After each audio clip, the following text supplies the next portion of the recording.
Chapter 1. The Right to be Rich. Whatever may be said in praise of poverty, the fact remains that it is not possible to live a really complete or successful life unless one is rich. No man can rise to his greatest possible height in talent or soul development unless he has plenty of money, for to unfold the soul and to develop talent he must have many things to use, and he cannot have these things unless he has money to buy them with. A man develops in mind, soul, and body by making use of things, and society is so organized that man must have money in order to become the possessor of things. Therefore, the basis of all advancement for man must be the science of getting rich. The object of all life is development, and everything that lives has an inalienable right to all the development it is capable of attaining. Man's right to life means his right to have the free and unrestricted use of all the things which may be necessary to his fullest mental, spiritual, and physical unfoldment, or, in other words, his right to be rich. In this book, I shall not speak of riches in a figurative way. To be really rich does not mean to be satisfied or contented with a little. No man ought to be satisfied with a little if he is capable of using and enjoying more.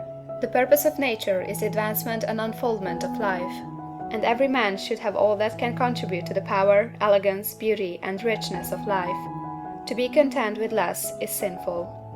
The man who owns all he wants for the living of all the life he is capable of living is rich, and no man who has not plenty of money can have all he wants. Life has advanced so far, and become so complex, that even the most ordinary man or woman requires a great amount of wealth in order to live in a manner that even approaches completeness. Every person naturally wants to become all that they are capable of becoming. This desire to realize innate possibilities is inherent in human nature. We cannot help wanting to be all that we can be. Success in life is becoming what you want to be. You can become what you want to be only by making use of things, and you can have the free use of things only as you become rich enough to buy them. To understand the science of getting rich is therefore the most essential of all knowledge. There is nothing wrong in wanting to get rich. The desire for riches is really the desire for a richer, fuller, and more abundant life, and that desire is praiseworthy. The man who does not desire to live more abundantly is abnormal, and so the man who does not desire to have money enough to buy all he wants is abnormal. There are three motives for which we live. We live for the body, we live for the mind, we live for the soul.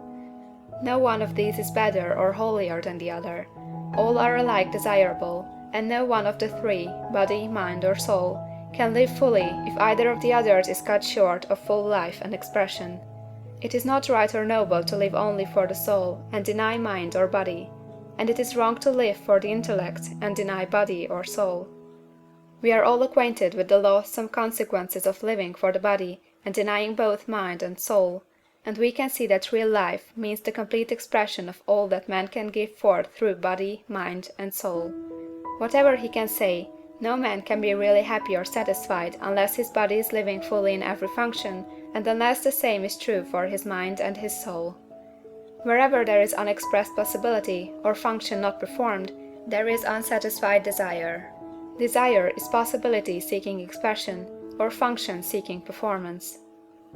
Man cannot live fully in body without good food, comfortable clothing, and warm shelter, and without freedom from excessive toil. Rest and recreation are also necessary for his physical life. He cannot live fully in mind without books and time to study them, without opportunity to travel and observation, or without intellectual companionship.